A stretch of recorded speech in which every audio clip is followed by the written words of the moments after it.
Bienvenue tout le monde. Welcome to the new edition of Startup Grind. I'm Cédric Favid. I'm going to be running the chapter now. How many of you have already been to a Startup Grind event? Combien d'entre vous sont déjà allés à un événement Startup Grind? Pas beaucoup, ok, cool. Donc Startup Grind, en fait, c'est une organisation qui est basée à San Francisco. Et ils ont des chapitres un peu partout dans le monde où, en fait, chaque directeur de chapitre organise des événements, organise des events monthly avec des gens de l'écosystème startup, des fondateurs, des investisseurs, des gens de la communauté, to inspire entrepreneurs, pour inspirer les entrepreneurs dans leur journée. Donc, de parler des défis qu'ils ont eus, de parler des challenges, de leur succès, de mentorer les startups. Donc, la formule est bien simple. On va parler pendant environ 45 minutes sous forme de fireside chat. Et après ça, il y aura 10-15 minutes de questions. Ça va se dérouler en anglais. It's going to be in English because we're going to be filming it and we're going to put it on the YouTube channel of Startup Grind Global. So like that, people from other countries can also watch what's going on here in Montreal. So without further ado, if you can please give a big round of applause to our invitee, Patrick Gagné.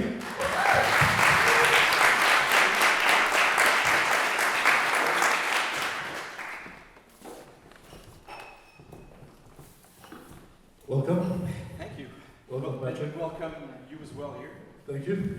Thank you. So it was very important for me when I wanted to start the chapter again to kick it off with someone who's been in the ecosystem and who's, I wouldn't say more important than others, but who's doing a lot currently right now for the ecosystem in Montreal and to talk about the different initiatives and everything that's been going on. So thank you for accepting to be our first invitee.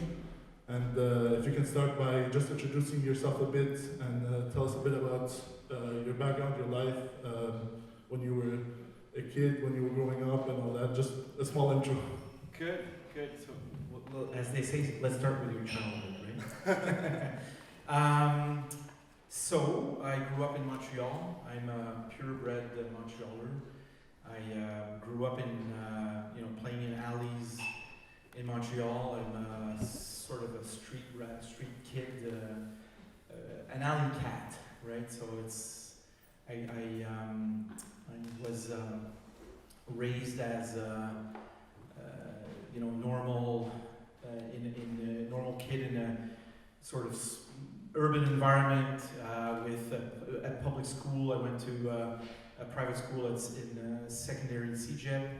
I don't come from an entrepreneur background, so my parents are not entrepreneurs. So it took me a while to get to get into the idea of being an entrepreneur. It took a while to get to that, and I think that that calling to become an entrepreneur came a bit late. But I realized in hindsight that I had some projects in mind. I've always been attracted by innovation, and that's what led me to from architecture to technology at some point. But it's always been something in the back of my mind, like how can I improve things? How can I make things different? And that's where I see a very similarity between being an artist and being an entrepreneur, right? There's that similarity there of wanting to change things, wanting to disrupt the status quo. I think that comes from very far in my childhood, wanting to be different, wanting to be original, wanting to change things. And I think entrepreneurship came from there. It came from the idea or the willingness to change, to disrupt things. That's where it came from. So I could extend for a long time on my childhood, but let's stick to that for now. Perfect, thank you. So you mentioned your background's an architect, you did a bachelor in that. When you graduated, what were the steps after that? What took you to, okay, well, I want to maybe become an entrepreneur after that? Because architecture and the tech startup ecosystem is a bit of two different worlds, but what brought you to do that change, that switch? So when I graduated from architecture, it was in the 90s. So, and the construction industry was in a pretty bad state at that time. Still recovering from the 1988 recession, which was really, really bad. And in the 90s, it was still prolonging. And I had the chance to work abroad. I worked in Mexico City for 1 year. I worked here, and I just felt that architects were not in a position to take strategic decisions in their industry. And I didn't feel that it was as innovative as I thought it would be when I did my training program back then. And training in architecture is amazing, actually. It's a great background to have, because you're training your right brain and your left brain. You're training your creative mind, but at the same time you're working on structure as well. I think it's a great balance. I loved studying in architecture. It's actually amazing. And I'm still proud of having done that today. And it's something I wanted to do for a long time in my teens. So I reached that goal, but realized that architects were not positioned to be able to take decisions easily. We're not as strategic as I thought they would be. I felt architects in Mexico City were a lot more strategic in their impact on the construction industry as here. So I decided to do an MBA just to learn more about business. And this is where, that was in 98, and that's where, internet was booming here. It was just taking off. And I had the chance to work into a startup and never looked back. Since then, I've been in startups, accompanying founders or founding myself startups. And I've never looked back on, do I regret having done architecture? Should I have stayed in architecture back then? I actually never looked back on that, because I'm in projects like Teo Taxi, we're going to talk about it, I think, a little later on, but I did more design and creative, I had more creativity implemented in Teo Taxi than I did in my 3 years in architecture, working as an architect, which is incredible. So I think moving from architecture to innovation for me was not a great leap. Actually, for me, it was quite seamless. It does seem a bit off, but when you look at it in many industries, I look at startups. I see a lot of entrepreneurs today. I coach a lot of entrepreneurs, and a lot of them don't practice what they've actually been trained for. A lot of them are engineers, lawyers, accountants, florists, musicians. I mean, a lot of musicians who start businesses, and that's fine. I mean, that's great. But 20 years ago, when I decided to sort of, move away from it, a lot of my fellow architects were like dumbfounded. How can you leave our practice? How can you? It's sort of a betrayal, right? And then I didn't feel that way myself, but and today I think that. When you look at innovation, I see innovators coming from all walks of life. I don't think it's tied to any practice. I don't think it's tied to any specific training. I don't think you train for being an innovator. I still have a flashback from a summer camp I did. It's a 4-week expedition. In the backcountry of Quebec. It's called Gagné.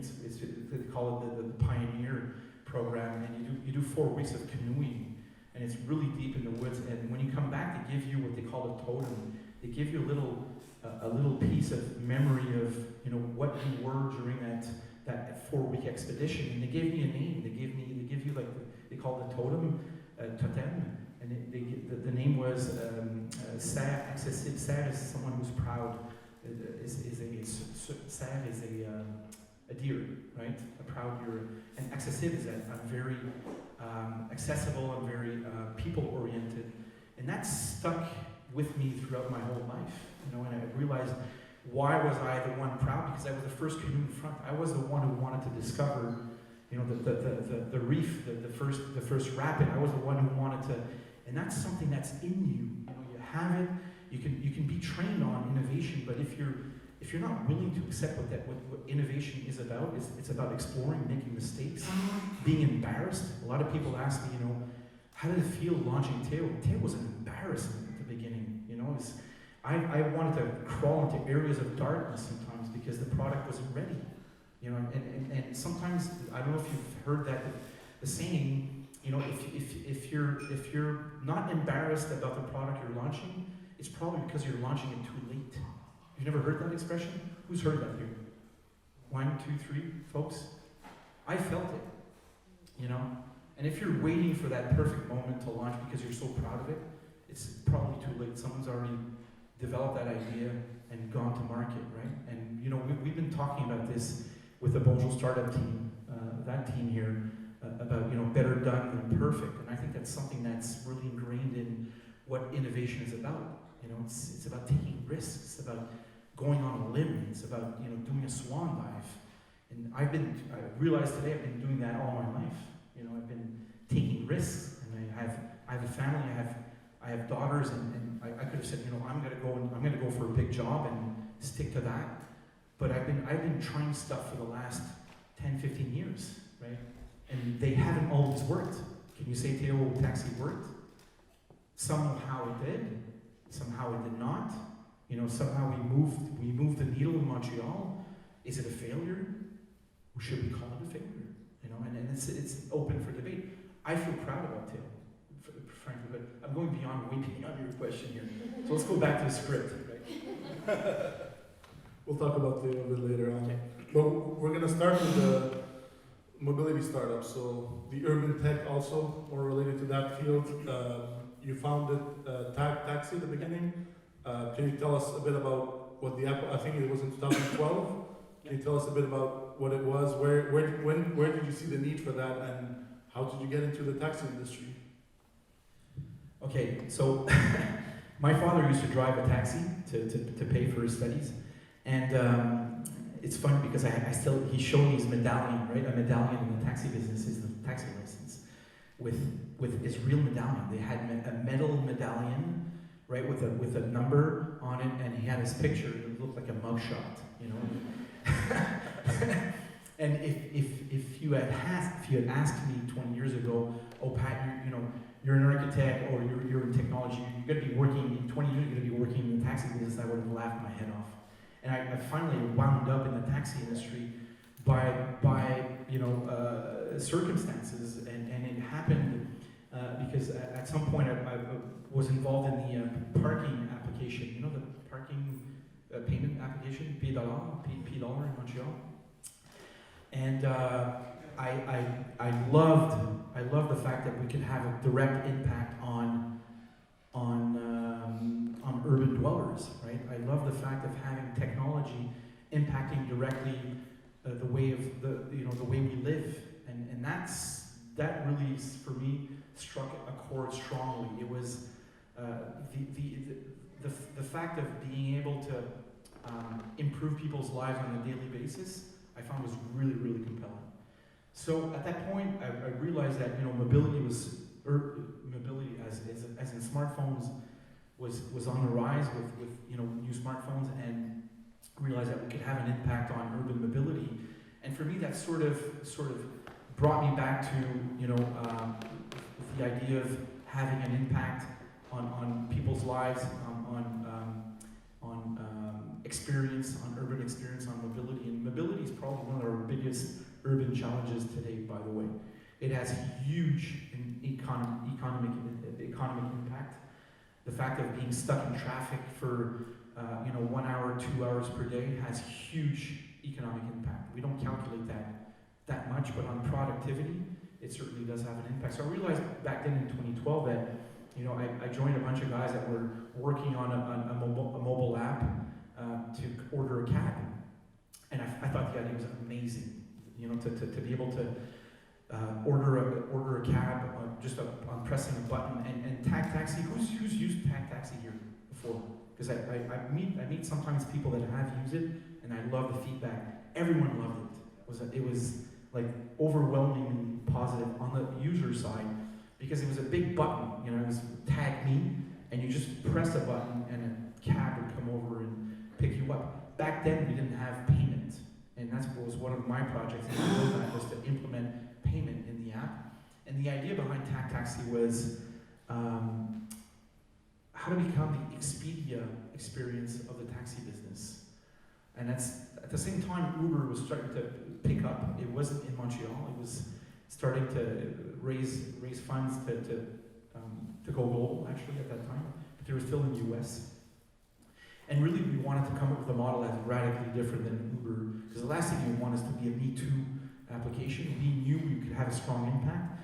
But how about aggregating the taxi business into one app, roll in the payment, and then you as a user can choose the car you want in that application. That was a principle behind taxi, right? And I still think to this day, in 2019, 7 years later, I still think that idea is good. I still think it would have worked. And why did it not work? Do you want me to talk about that?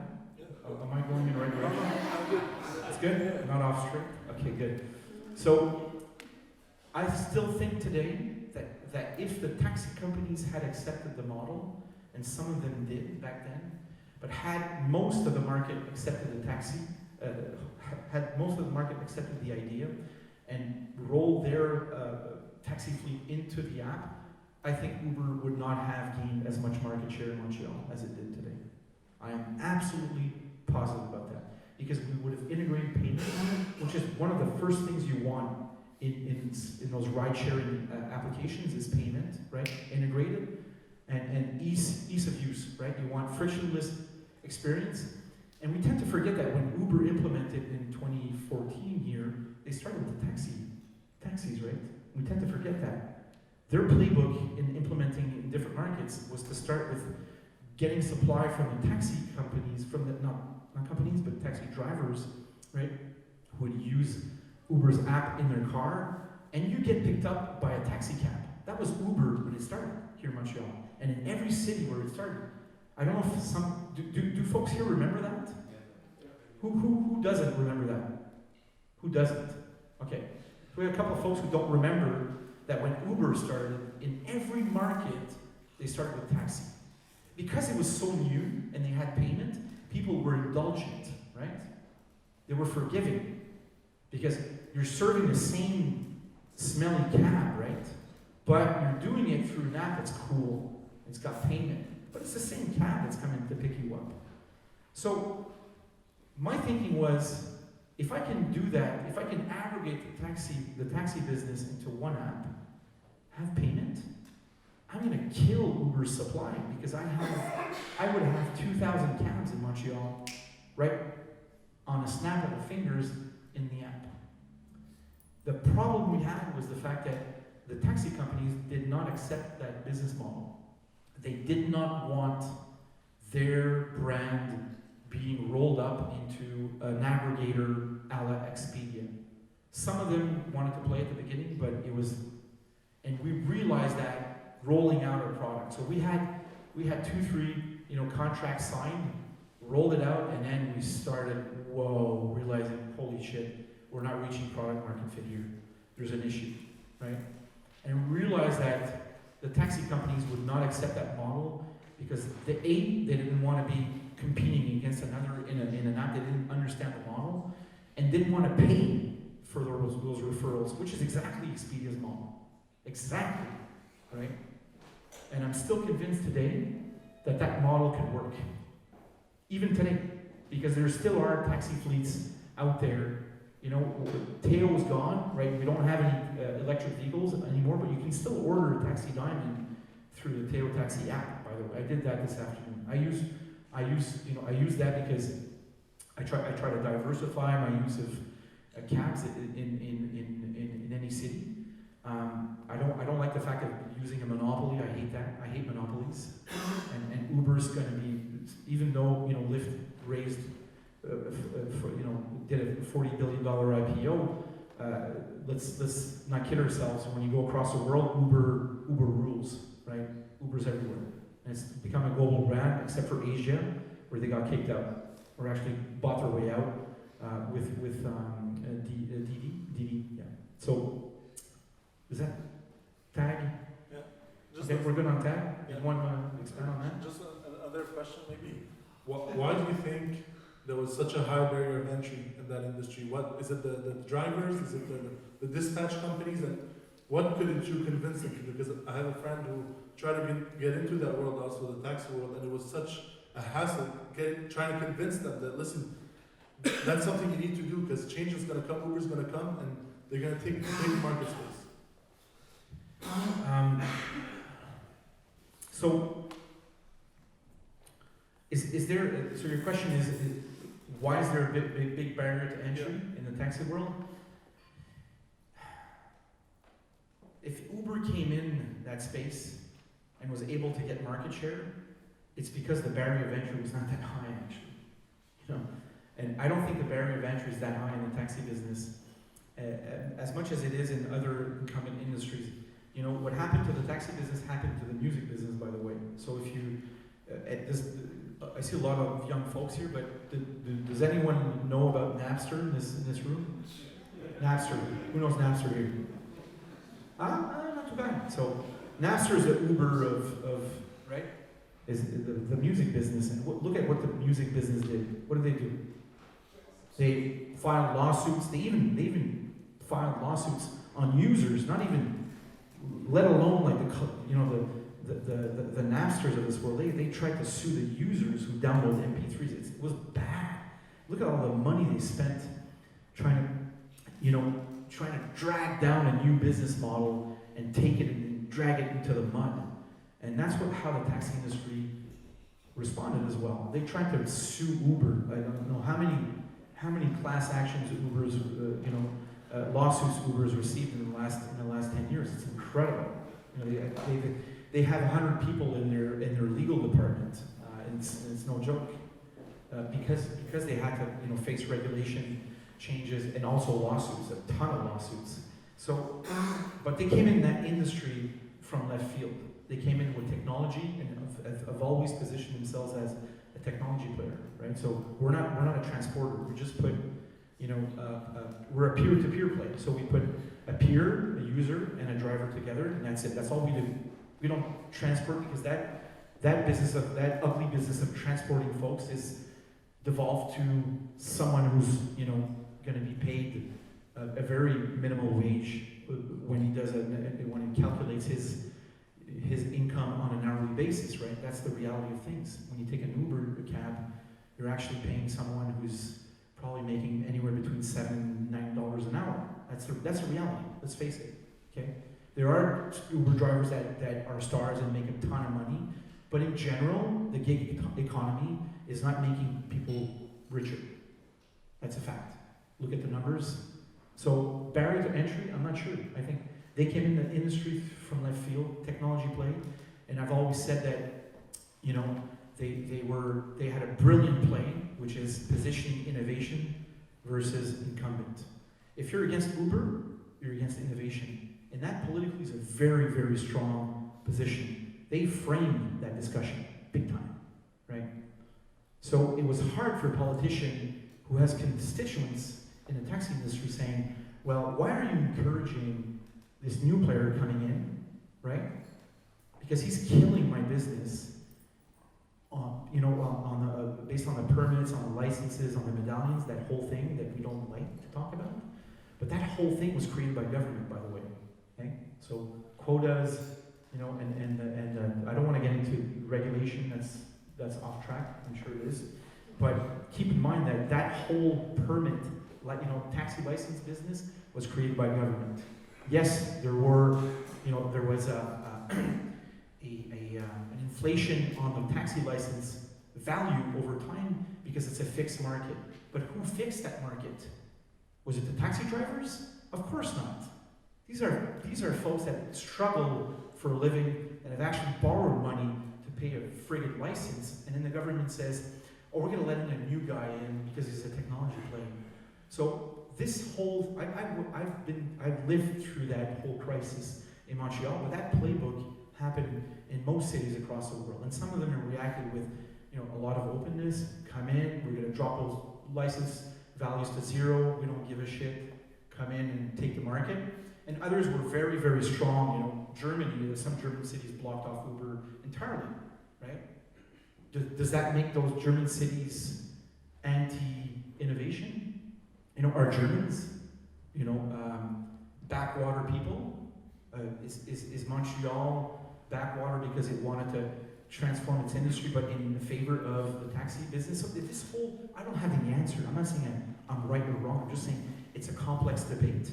And barriers to entry in that industry were very low for that reason. If Uber was able to come into town, not even consult regulators and just come in, have a manager, a local manager implement the app, recruit a couple of drivers, and then kick it off. That's how it happened, right? That's how Uber got off the ground in Montreal. And I think Uber brought a lot of good as well because it placed the user finally at the center of the equation, right? Because the taxi industry was poor on user experience. I don't need to convince anyone of that today here. And that's what they brought. That's what a disruptor does. It brings new value, and it brought the user at the center of that equation, which transformed the whole industry. So I think the barriers were pretty weak. Yeah. Does that answer you? All right, so now let's tackle Theo Taxi.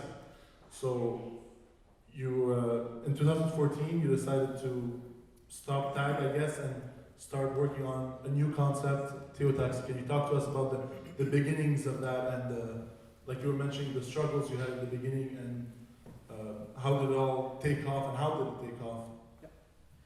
So actually, Theo was an incredible test in timing, and you know, I've developed several startups from scratch, and I realize today, you know, there's an element of luck, and some entrepreneurs don't like to talk about that, you know, the element of luck, because it diminishes their, you know, their ego maybe, or their pretensions, but the timing is probably the key. And Taxi, and I often say that Taxi, we had a great plan. It was a great business plan. It was amazing. I loved it. Technology was there at the right time. As far as I was concerned, for users, but the timing wasn't there for the taxi industry, the taxi companies. So we had a great plan. We had a great technology. I think we had a good board of directors. We had a good team, but it didn't take off because the taxi companies weren't receptive to that kind of model at that point. So moved on. And then a year later, Uber comes into town. I bump into Alexandre Taillefer, who wanted to potentially put money into Taxi, and we're thinking, you know, his big idea was to electrify transportation. So let's start with the taxi business, right? Let's bring something radically different than Uber, and let's combine forces in developing Theo Taxi. And we came with that brand, and it took a year to develop. It took time because what we did is pure lean startup development. You know, without being too dogmatic about it. We didn't do, you know, whiteboards with post-its and all that, but what we had as an assumption was a spreadsheet. Right? How do we remunerate differently taxi drivers and taxi companies and taxi owners? That was our MVP. It was a spreadsheet. Because you know, taxi drivers, companies, and taxi license owners it's all about numbers. It's all about how do I make at the end of the week? How am I going to make the money at the end of the week? That's their anxiety, right? And when we pinpointed that anxiety, and you know, I'm sure a bunch of you know what Lean Startup is, and you know, design thinking is here, and how you uncover user needs and pains and gains and frustration. That's what we were instinctively going about, is where, you know, how do we uncover that nugget and then transform this into a business model. We met, I would say, between him and I and another, one of the early partners, we probably met with 250 drivers over the course of 9 months. No bank account, no company, no name, right? Just validating the business model. And I think that's pure, it's pure in a sense that we didn't go after vanity metrics. We didn't develop a glossy brand. It's more about how do we uncover a need, right? How do we uncover a true need and a solution that can respond to that need? And at some point we realized, okay, so drivers, their big anxiety is salary, right? It's money. It's how they're going to make, how are they going to make it through a week, right? That's their anxiety. We're all about, oh, you know, we're in a different world. And I realized that when we started Teo Taxi. I mean, we're in a completely different world. You know, the 2-week vacation, the weekends, you know, the holidays with friends and family. They don't take holidays. Like, we hired drivers at Teo Taxi who had not taken a friggin' holiday for 10 years. Like, I'm not joking. I was floored. I couldn't believe it. Are you kidding me, man? You didn't take 3 days of vacation off in the last 10 years? So when we talk about the gig economy, that's also what we need to keep in mind, right? So when we discovered that, you know, financial anxiety was a problem, that's when it started to kick in. Okay, so how do we resolve that problem? And we realized that the problem in the taxi industry is not the drivers. Honestly, I think drivers are very brave people. They're very resilient people who want to do good, and they're trapped in a system that, and I can say it today, you know, I'm not in the taxi industry anymore, and I could talk about it freely. You know, they're trapped in a system that places all the risk on the drivers, right? They're the ones paying for the monthly fee with the taxi company. Taxi companies don't own licenses, by the way. I don't want to get into technicalities, so no worries. But I'm just saying that the drivers take all the risk. Taxi companies, they bill a flat fee. Taxi license owners, what do? They bill a rent. So they take a rent from the taxi driver. It's like owning a duplex, right? Taxi license owners own a duplex, and they rent 2 shifts. One a day shift and a night shift. And who pays for those rents? Drivers. So they're paying on a weekly basis those shifts, right? And they're paying the taxi company, and when they take a transaction with a credit card, they pay 6%. 6 friggin' percent on a credit card. So why do you think they don't want to take the credit card and want to get paid cash? Because they're getting dinged, right? And no one talks about that because they're not communicators, right? Those drivers are not Uber. They don't have a communication team that sends Twitter feed, you know, that sends Twitter posts and you know, has an automated relationship marketing program by email, right? They don't have that. And unfortunately, they've been sort of played at by the Ubers of this. Not that Uber's not the only one in terms of communication, because they're not good at it, right? So Teo, I think we wanted to respond to that. We wanted to say, okay, can we be the white knight of this industry? That was the assumption. I still remember our, you know, business model canvas. We had an iteration of that, and we had, you know, we are the white knight of the industry. And how do we resolve that pain? So we had the driver pain, and then we did the taxi owner, license owner pain, and then we looked at the user pains. But the user pains, I had already thought them through with Tag Taxi. So it wasn't about how do we resolve that piece. It was more about if we can resolve financial insecurity in that industry, we're gonna raise the bar in terms of customer service. That was our assumption, right? And it's a very lofty goal, and we're not even talking about electrifying yet. Although we're developing that in parallel, but it's more about, okay, we're gonna create a social impact, right? We're gonna raise their social conditions by providing them with a salary. That's where the salaried worker idea came about, right? And a lot of folks were like, "Are you kidding, dude, man? You're in an industry where all these drivers are paid, you know, they're independent workers, right? You want to salary them?"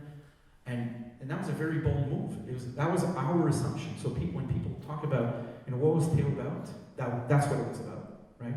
It wasn't about being a tech play first and foremost. I'm not about tech for tech. I'm about tech for a purpose.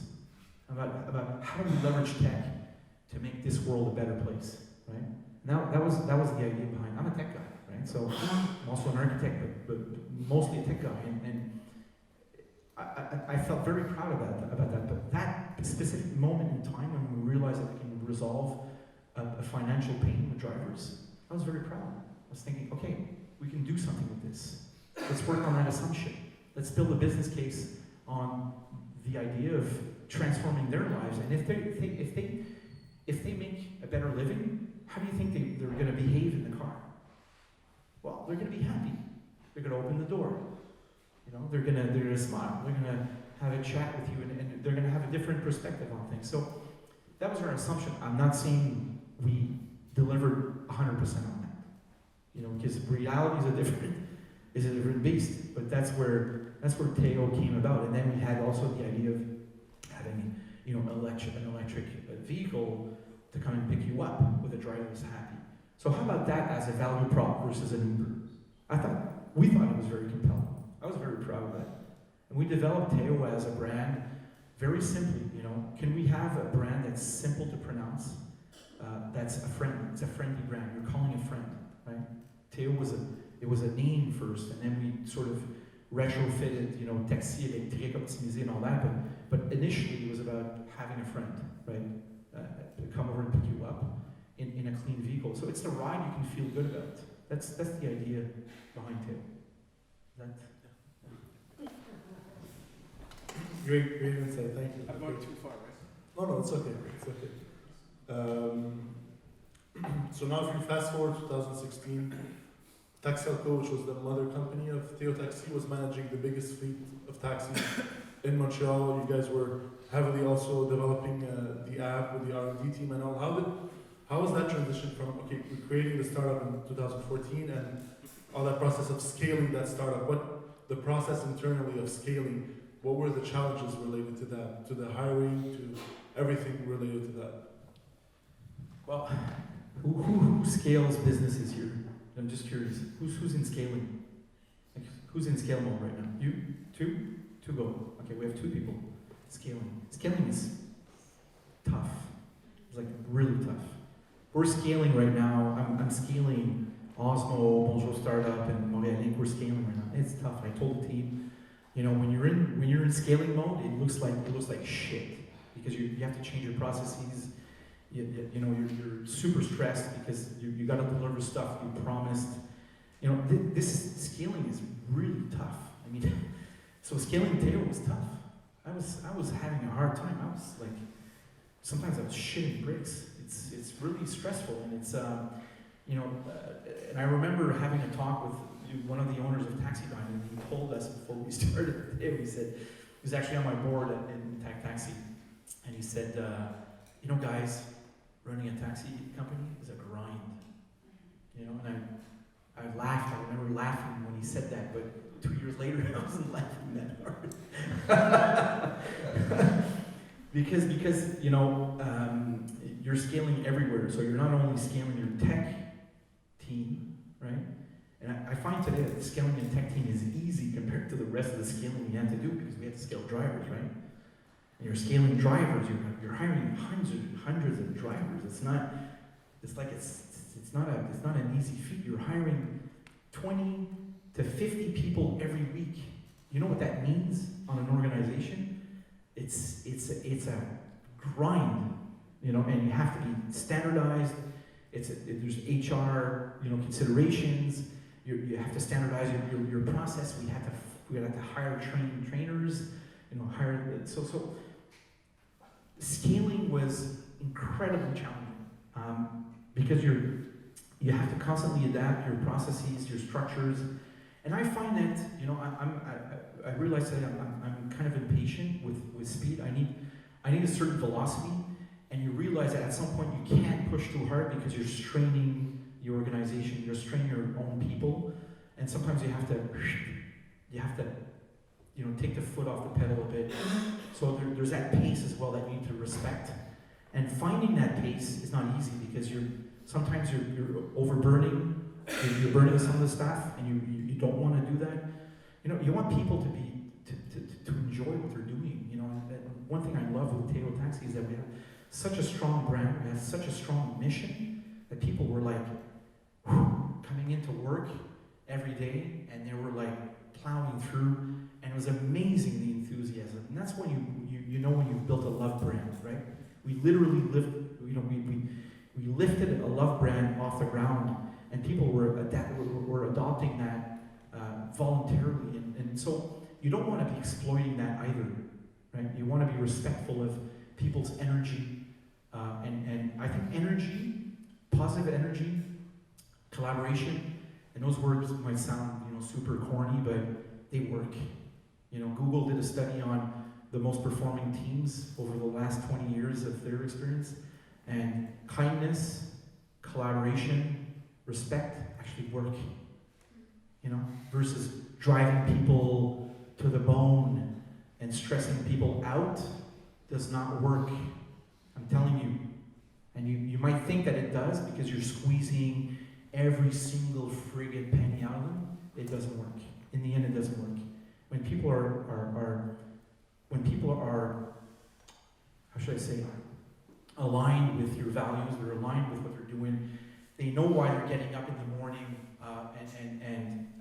so I think that is a very strong point to reach at. If you can reach that point where you've got your people committed, scaling them becomes somewhat easier, right? Because they all know why they're scaling. They all know why they're going through that sometimes grueling motion of changing, adapting, reacting to situations that are not under control, and you're not under control. And that's something that, as an entrepreneur, it's really tough. It's being, I think letting go of the fact that you're totally in control is something very difficult, I find. And I think that's when you're scaling, that's what you're exposed to when you're scaling, for sure. And imagine also while you're scaling, hiring all these employees, they can't all be good employees, right? Not all of them will have a good fit with your company. And I know some of the startups also are sometimes struggling, waiting to see if they should hire now, if they should wait a bit. Is it a good hire? Is he the good fit? What if I hire him and then I have to let him go there? There's all these issues that come with hiring also. How did you tackle that? How did you guys, unless you tell me that all the hires were a perfect fit and it all worked magically, but... Yeah, right. So, so hiring, and that's a question I get a lot from entrepreneurs, it's the nitty gritty, and it's funny because sometimes you hear in big conferences like lofty statements about, creativity and inspiration, and I find that when I have one-on-ones with entrepreneurs, it's nothing. There's no conversation about those subjects. It's not about, my inspiration when I'm alone, in nature, how I get inspired. It's more like, hey, dude, man, I gotta fire my partner, and he's my buddy. How the fuck am I gonna do that? Right? That's really what it's about, and it's not about, oh, I have that vision, and my God, we're gonna cross the Rockies, and then we're gonna conquer Asia. No, it's about, I gotta fire my buddy next week, and I don't know how I'm gonna fucking do that. So those are, and I think that's one of the fundamental questions is about talent. In the mind of an entrepreneur, the priorities are all about funding, getting clients, and getting talent and retaining those folks. How do you do that, right? And retaining is tough. So when you have to fire someone, what's the impact on the others, right? And I find again that when you go back to your mission, your values, your authenticity, what we're about, what are we doing here, right? And then turning around and saying, okay, this person here, I'm not pointing you, by the way, just pointing there. I'm trying to point, I'm gonna point there so no one feels. But it's, we don't think, or I don't think you look happy in this organization. I always start with the personal experience. It's not about, you not being good as a person, or not performing, or not competent is, okay, you don't look happy. I don't think this is working. It's not working for us or the company. It's not working for you either. How do you feel about this? I always start with a conversation about, is this the right place for you? Can we do something? And I've always found that having open conversations with folks in my team it goes a long way. It's more about, instead of coming in with, okay, we're gonna have a meeting. it's going to be at 4:30 on Tuesday. I'm going to come in with my papers. Okay, this is going to be an official meeting. I'm going to let you go. Here are your papers signed. Here, you're gone. I've never done that, ever. I've always had, very open discussions about, okay, what is not working here? Can we do something about this? And based on our comments, I don't think it's going to work. How do you feel about this, right? Do you want to continue in this situation? And then if the situation drags on, you've had a first conversation, then the next, 2 weeks later, it's not improving, situation is potentially worse. Remember we had a discussion 2 weeks ago about you being not well and not performing, or about us trying to do something with you and trying to improve the situation mutually? It's not working. So where is this leading? Where are we going? And oftentimes it comes to a mutual conclusion, right? And I love mutual conclusions. It's more about, we think you're going to be better in this kind of organization. I'll be glad to give you a reference to move on, right? But this is not working here. So we need to be very clear on, because dragging on this kind of situation, I found, and I've done it many times myself. So I'm not above that kind of mistake. I think we tend to take more time, way more time than we should, before letting go someone. And that affects the organization, it affects the individual, because you're dragging on a situation that's not, if you're thinking it's bad for the organization, it's bad for that person as well. The person's not feeling well, not feeling appreciated probably. So if you bring that discussion on a human level, I think it removes the tension and makes it a lot more, I think beneficial for everyone. Is that? Yeah. Okay. Thank you. So you left Theo Taxi in Jan 2018, a bit more than a year now ago. Do you reflect sometimes? You look at everything you've done there and you wish some things you did differently, or some things that you should have done, you should have concentrated more on, or what are your thoughts now, almost a year and a half after leaving Theo?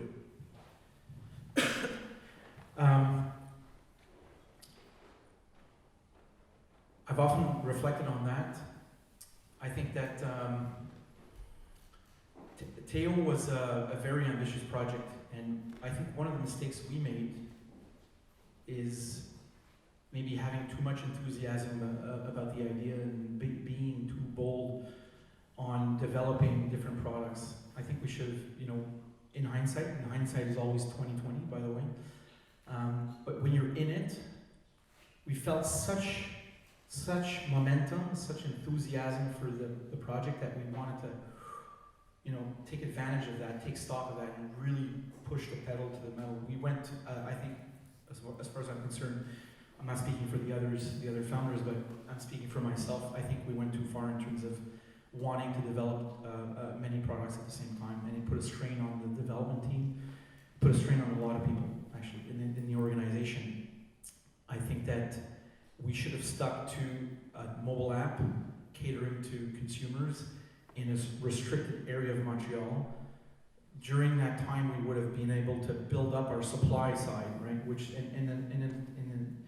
in any transportation sector, by the way, transportation is driven by usually 2 drivers, 2 or 3.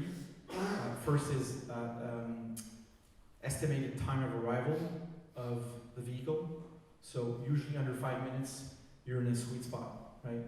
For your bus, for your metro, for your taxi, for your big C, 5 minutes is a sweet spot. So time of arrival is one driver. The other is price, and the other is service, right? So I think those 3 are key in that. Had we really focused on time, right? Because we could not work on price because we were tied to the taximeter fare, which is regulated, unlike Uber. That's one thing that did not play in our favor. But had we worked on time and really focused on providing cars in that 5-minute sweet spot, I think we could have serviced better our customers, because we frustrated a lot of people. People had expectations, and we're waiting for tail taxis for 20 minutes, it's way too long. So I often said, you know, back then that we were in the business of frustrating people because we had too many downloads, and it's a very uncommon problem in a startup. We had too many clients, and that's something that people, you know, you realize that okay, that's pretty cool actually having too many clients, right? But that's if you have enough product on the shelf, right? But if you don't have enough product on the shelf, you're frustrating a lot of folks. And that's what happened to us. So because we wanted to expand, so we expanded across Montreal, but we only had 100 cars. That's one thing. Then we wanted to roll out many products to start testing, so we rolled out business to business. So we were catering to businesses. So we had a concierge service with a call center, right? We also had an advertising service. So we had domes that we designed with an industrial designer from Montreal. Loved the look of those domes, and we had a 5-year deal with Québécois, right? To fill in those advertising spots, we had a tablet in the back that we controlled, centrally controlled, that was driving revenue. So we're talking about 3 lines of revenues in the first 6 months of launch. That's huge. Plus, I'm not finished. We added street hailing, which Uber doesn't do, right? And street hailing, on the surface, you're saying, oh, it's easy. You know, we're just going to pick up folks, we're going to put a freaking taxi meter in the car, and we're going to tie it to the app, and then it's done. Boom, right? Super complicated because you're dealing with cash, and we did not want to deal with cash. So how do you do that? You have to train the drivers. So it put a strong strain on our organizations because suddenly you're managing 4 lines of revenue, right? And what are startups about in the end? What are we about? We're about focusing, right? We're about focusing our energy on the right amount of effort at the right time. So if you're diluting your efforts on different product lines, you're increasing risk. You're building risk into your execution. And I think that's one of the biggest, in hindsight, that's one of the biggest mistakes I think we did, beyond all the rest we've talked about, Teo, Taxi. I think I'm, you know, and I hold myself in part responsible for that. Based on my enthusiasm, you know, we wanted to roll out a lot of stuff and test quickly, and we were in a super rapid mode. So, you know, being embarrassed was my everyday life. You know, I know a couple of guys here. You know, I see Chris here who tested was one of our first testers. You know, he remembers my embarrassment about it. And I think it's totally fine. I was ready to live with that. But I think in hindsight, we should have focused on B2C, roll that out for a year or 2, kill it, really dead that, you know, make it a super success, and then roll out the other products, you know, progressively. We were too hungry on developing product lines. Thank you. You mentioned that you've been coaching also a lot of startups, mentoring them. Is there anything that you see that is recurrent with those startups, or something you can, an advice, maybe a general advice you can give to startups that are present here and those who will be watching the video on either how to get a coach, or even what are most of the questions that they're either the questions or the solutions that you tell them, well, listen, you're taking this the wrong approach, this is the right approach, this is the right way to deal with it, or this is the right angle to tackle that kind of issue. So I coach a lot, and I'm because I just love it. I love speaking to entrepreneurs. I don't like giving like blanket advices like that. I don't think they work. I like to understand where they come from and what they're trying to achieve. But what I can say is that a lot of the questions I get are around, you know, timing. They're around a business model. Do I have the right business model? Is this the right timing? Do I have the right clients? Those are the questions that I get a lot. And, you know, what I find is that I don't always see the reflex of validating, and that reflex of validating quickly. And I can't say how, I can't say enough how important velocity is in a startup. And I find it in every organization today, actually. I think velocity is my main theme, because I've seen so many organizations fail because they didn't tackle that quite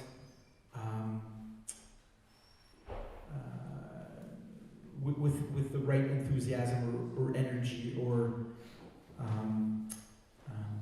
support. And what I mean by that is velocity is all about getting that right balance between, you know, the right product at the right time, or the right level of perfection of your product at the right time. I find people don't validate enough. I find entrepreneurs have that idea, and oftentimes I've asked them, you know, okay, how long have you been developing this idea? And some of the responses I get are, oh, I've been on this for 6 months, 9 months. Okay, good. How many people have worked on that? Oh, okay, I think we're good on electricity here. I thought we were getting a power outage here. So 9 months, okay. How many people? Well, we're 4, you know, developed. Did you pay them? Oh, well, some of them are founders. Okay. Did you talk to a client? No. And then I drop a mic. Boom. Right? I'm like, you did not talk to a client while you were developing this. Well, you know, I was waiting for the prototype and it wasn't good enough, and I'm working with an agency, they're making it nice. You're working with what? You're working with an agency? Oh my God. Like, where did you find the money? You know, how much are they paying? Oh, they're paying a good rate because, you know, they're like, wow. And I see that very often. I'm not saying anyone in the room here is doing that, by the way, but I get a lot of that, you know. We worked on it, we have a great idea, but you didn't talk to a freaking client, you know. So I find that a lot, and that's something I react very strongly on. Is like, dude, you have to stop everything right now. Like, we're 4 o'clock Tuesday. Like, you call your guys after our meeting and you tell them to stop coding right now, right?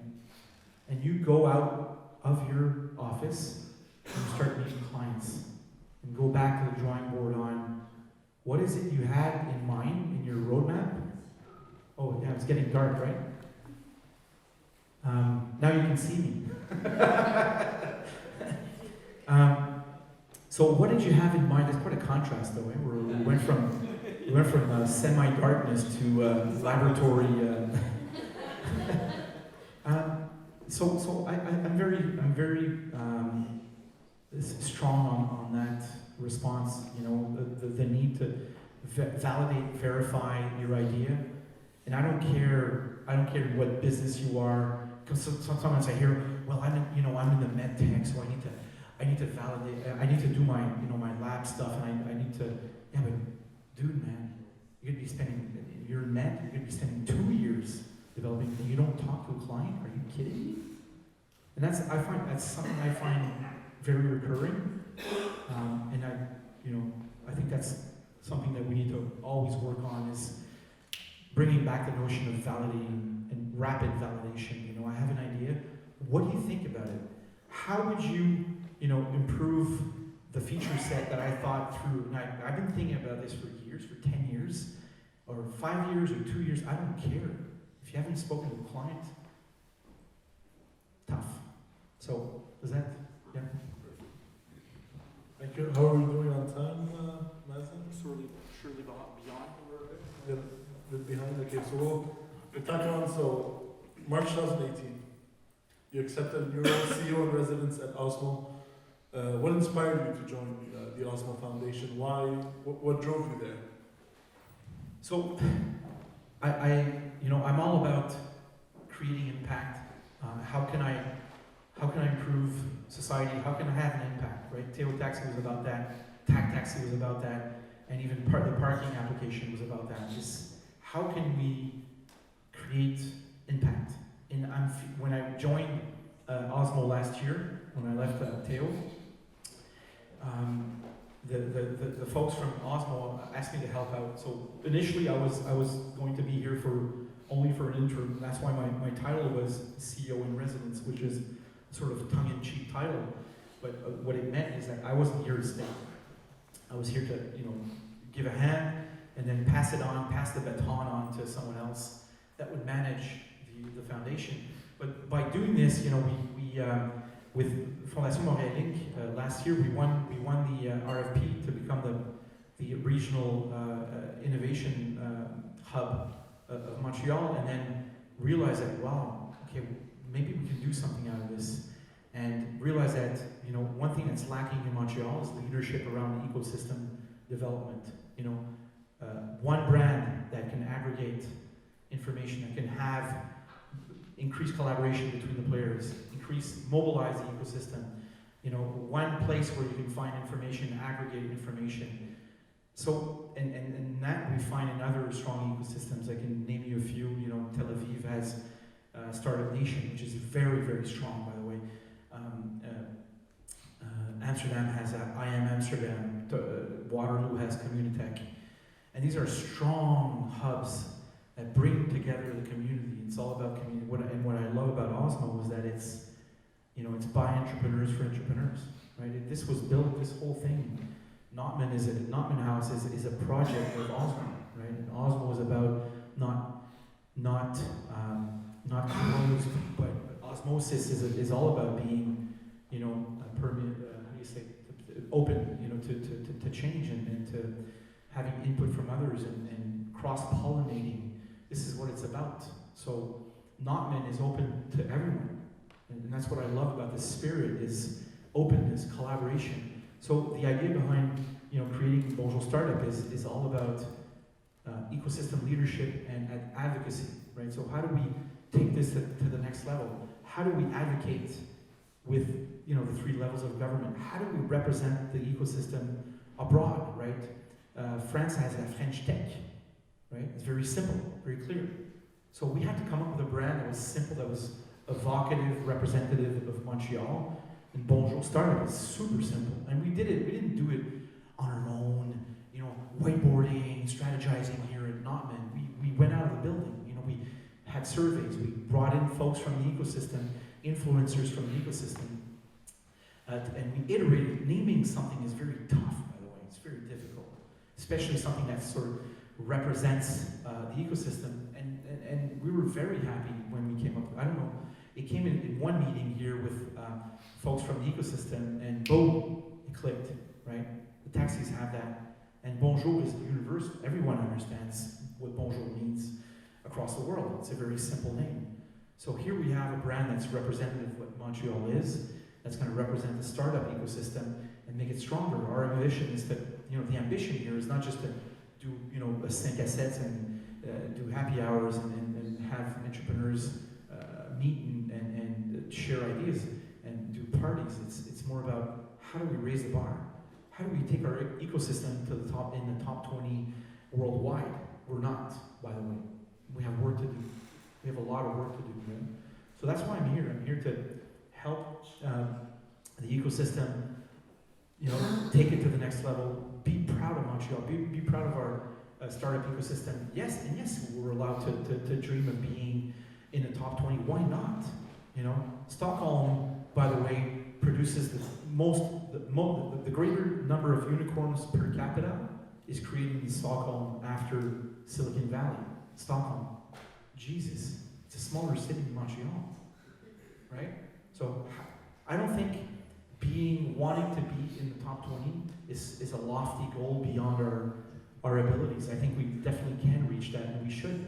And we have everything in place. So the idea behind Bonjour Startup is not to squash existing organizations. We have enough. We have a lot of those. Is to make them come together, work together, right? How about collaborating different spaces? We have nice collaborative spaces and spaces for meetings in Montreal. I can name a few. Santec, Espace DPQ, one of those. We have new hubs that are going to be springing up over the next few years. But we have to create a sense of momentum and bring our ecosystem to the next level. What does that mean for an entrepreneur? It means we're going to support more entrepreneurs going abroad, right? One of the things that we need to work on. Am I off topic here? No. I'm bang on? Because I can go on for hours, right? So you got to stop me. We got a few minutes, I think. We got a few minutes? We got our timekeeper here? The pizza hasn't arrived, so I'm not competing with the Is pizza. it right? It has? Yes. Oh, geez, I gotta finish right now. We have to work on, one of the KPIs that we need to work on is globalizing our startups. So our entrepreneurs are less inclined to go abroad and develop their business than other ecosystems. Tel Aviv, the contrary, right? They're born global for reasons I don't need to explain here. Stockholm as well, small economies, right? So since we have the U.S. across the border and Toronto here, we're not inclined to travel that much. But it's not tougher to develop, Europe or Asia than to develop Toronto. It's just more traveling. But if your natural market is in Asia, why are you not going there? And we find that globalization is a strong driver in those ecosystems. I'm talking about Tel Aviv. I'm talking about Stockholm. So we need to get our entrepreneurs on the plane. That's what we need to do, right? So we're going to work on that. We're going to work on creating more density. Density works in ecosystems. So what that means concretely is more space where we can collide as entrepreneurs, as founders, right? And founders learn more about their business, about how they should be, building their business with other entrepreneurs. So we need more startup grinds. We need more space to have bigger events where we're, entrepreneurs are founder to founder are doing some peer learning, and this is what it's all about, right? So we need to work on that as well. We're not as tight-knit as we think we are in Montreal, and that's a fact, right? When we compare to other ecosystems. Here's the pizza. Is there a last question? I think that's it. I'm going to turn the mic to Q&A. If you guys have any questions for Patrick, I won't be able to send you the microphone. If you can ask loud. I'll repeat the question. My question was with regards to validation. Yeah. What kind of signals would you look into with those clients? Yeah. Whether it be the number of clients you meet, or let's say if you talked about pricing and delivery thing, are those like the first signals that you look into, or are there any other? Okay, so in the validation phase, your question is, what are the signals you're looking for when you're validating your product, right? So my answer is going to be a little wishy-washy because it depends on the industry, depends on the product, depends on. Not all industries are sensitive to price, right? So you're not going to be validating price. So I won't be giving you a straight-up answer on, oh, you need to have price sensitivity analysis done or feature set analysis. I mean, there are different stages in validation, and we could talk about this for hours. So I'm going to try to sum it up because. Have you read 4 Steps to the Epiphany? I haven't. You have not? I have not. So here's my short answer, buddy. So you read that, I'll give you my card, and we'll have a coffee in 3-4 months. Then we'll talk about validation, right? Because here it's going to be way too long to. I validate on many points in several of my businesses, right? I validate on price. I validate on pains, right? You want to start with pains, gains. You want to talk about features and how they impact their experience before talking about price. So you can be validating across multiple points over time, depending on the level of maturity of your business. Okay, so it's not only on price, because sometimes you're just validating use. You're in customer discovery phase. You're validating use, right? You're validating the problem you're solving. Are you solving really a problem that has to be solved? Are you putting your finger on a real problem? If it's not a real problem, who cares, right? We don't even need to talk about price, because if you're not solving a real problem, you're barking up the wrong tree. Is my short answer to your question. So you said the book is 4 Steps to Epiphany. 4 Steps to the Epiphany, Steve Blank. That's the Bible, right? That's 20 years back, right? And then there's Lean Startup, and then but if you want to go back to the roots of product management, and I think Steve Blank is one of the best. It's really the foundation of product management, and it's about customer discovery, customer validation, product market fit. If you want to understand that whole terminology, that's where it came from, and it probably came from other stuff before that. But I think 4 Steps to the Epiphany is a great start for that. Okay, so I don't have a specific answer to that because it's not It's not a one size fits all. Is my yeah. And so for going along the same lines, you mentioned two words, four steps to the epiphany and the lean start. And something else you've mentioned is that entrepreneurs don't validate soon enough. Why do you think that is? Since we know that the lean startup, this is one of the main teachings, right? Yeah. And I guess a lot of people are different. Why are we still not doing it? That's a super good question. You know what? I think it's human nature. I have my idea. Right? It's my idea. No one's gonna touch it. I think that's the reflex. You know, it starts from I've been thinking this through for years. I don't know this. I'm gonna kill it, man. I don't need to talk to anyone. I thought this through. And I built a product for me, right? I think the answer to your question is why are we not validating soon enough our ideas? I think it's human nature. And even though entrepreneurs have that idea because they're responding to a problem, right? Then it's about finding the others that are like him or her that also have that problem. So you're thinking about resolving a true problem because you think it's a problem, right? From the get-go. And then along the way, you're realizing in your validation phase with clients that it's not that big of a problem. People don't really care about that. They care about something else, which you hadn't even thought of, right? So entrepreneurship, you know, I find that I was somewhat arrogant at, you know, when I was younger. Entrepreneurship makes you humble, trust me. So I think the answer to your question is there's somewhat a bit of hubris in the entrepreneur's mindset, because you think he has it, and that's great as well. So it's a double-sided coin, right? It's hubris, but it's also integrity.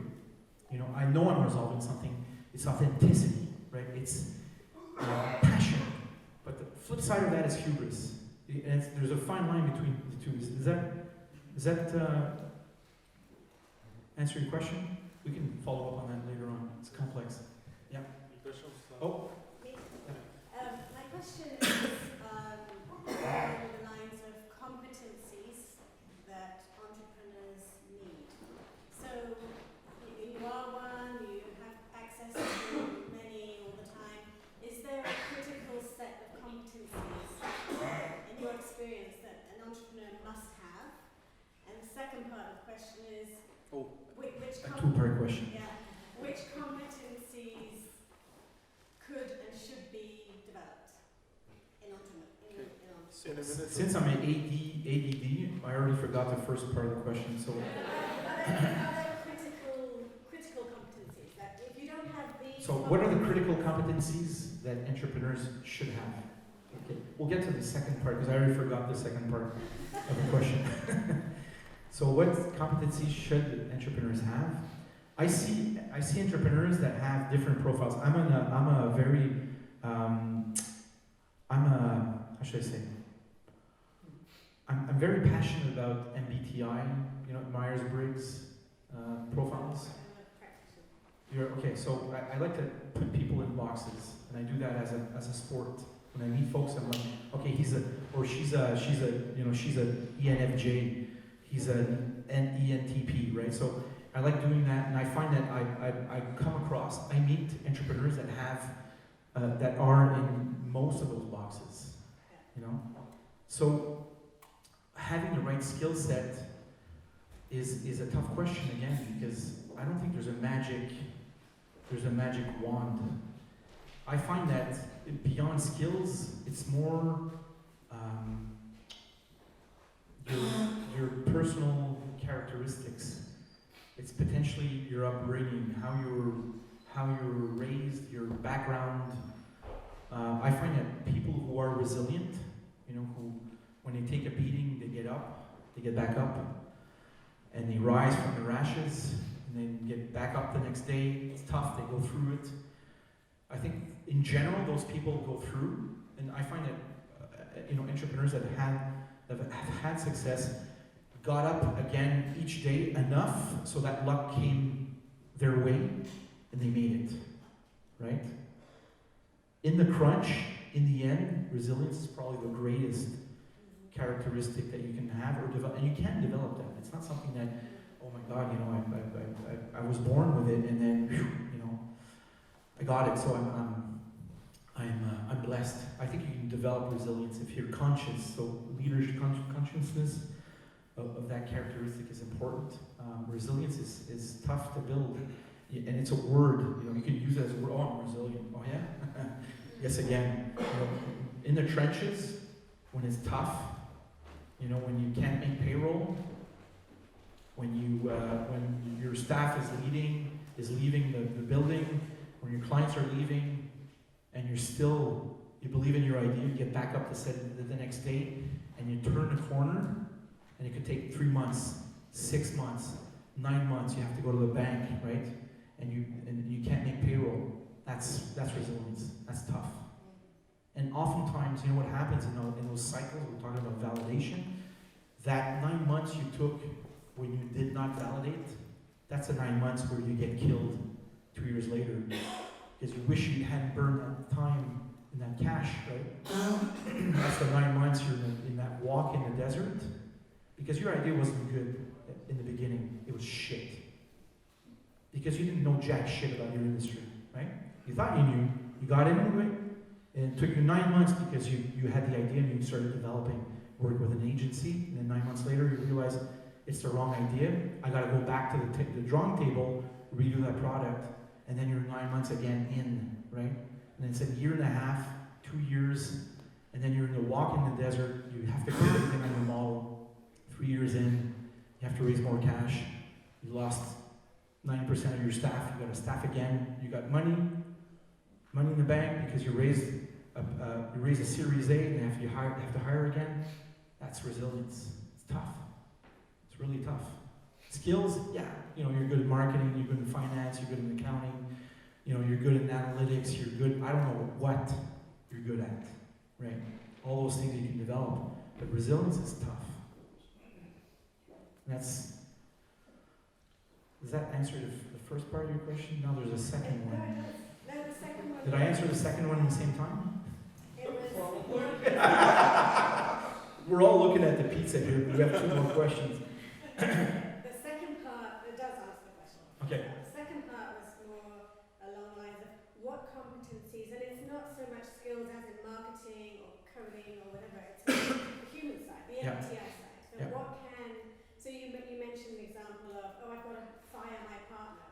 Yeah. But is it because they couldn't, they had different types and they couldn't, find a way to communicate and collaborate? Is there any other competencies that entrepreneurs, they have big egos, and if they have big egos, so perhaps that makes them a little bit less able to communicate and, empathize with people around them. And they say, I'll just fire him because he's, we're conflicting. Do you see what I mean? So I see what you mean, but I don't know what the question is. What's your question with a question mark? Sorry? What competencies could entrepreneurs need help with? Well, what do they need help with to develop to enable them to collaborate better, to get on better with the people around them? In 30 seconds. Yeah, you know what? Let's talk about that after, because it's a longer one. Yeah. Honestly, I don't have a super right answer on that one, so humbly have to say. We'll take Move on. one last question. Yeah. When an entrepreneur should stop to quit? That's a good one. So when should an entrepreneur stop his project? Yeah. Right?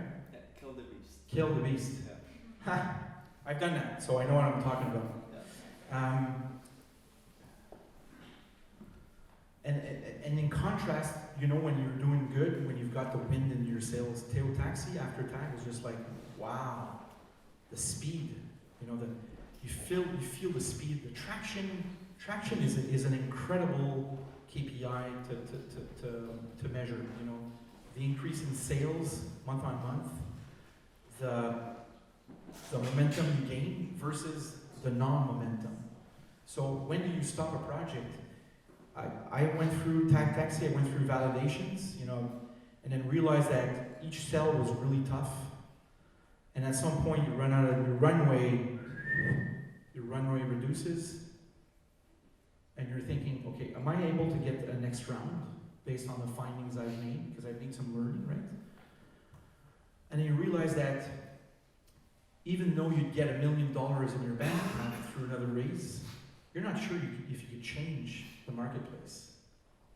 I got to a point where I realized that I don't think I could change, based on the plan I had, I could change how those taxi companies wanted to buy my product, right? And no amount of pivot, no degree or angle of pivot, some you can pivot 100 degree, 90 degree, 45, 100, no degree of pivot I felt would have changed that. So at that point I realized, okay, I don't want to work in an environment where I'm going to be struggling to convince clients to buy my product. At that point you realize, okay, it's over, right? I realized it was over at that point. I don't think I could have, had we pivoted into an Uber model, an Uber-like model, fine, but I didn't want to take part in a model where I was copying someone else. No interest. Right? Is that? There are many answers to that question. When should you stop? You know, if you have no more money in your bank account, that's a pretty good answer as well, but it doesn't mean you should stop. Right? Because you could raise money based on a great idea. So I don't think it's correlated with the amount of cash you have in your bank account. Yes. Thank you all for coming. Thank you, Patrick. Thanks to our sponsors. I forgot to thank them at the beginning. Notman House here for hosting us. Bonjour Startup Montreal. Montreal New Tech has been in our since the beginning. And Ernst & Young EY for paying for the booze and the food, for the pizza. Thank you. And thank you. Thank you all for being here, and let's enjoy some pizza right now. Thank you.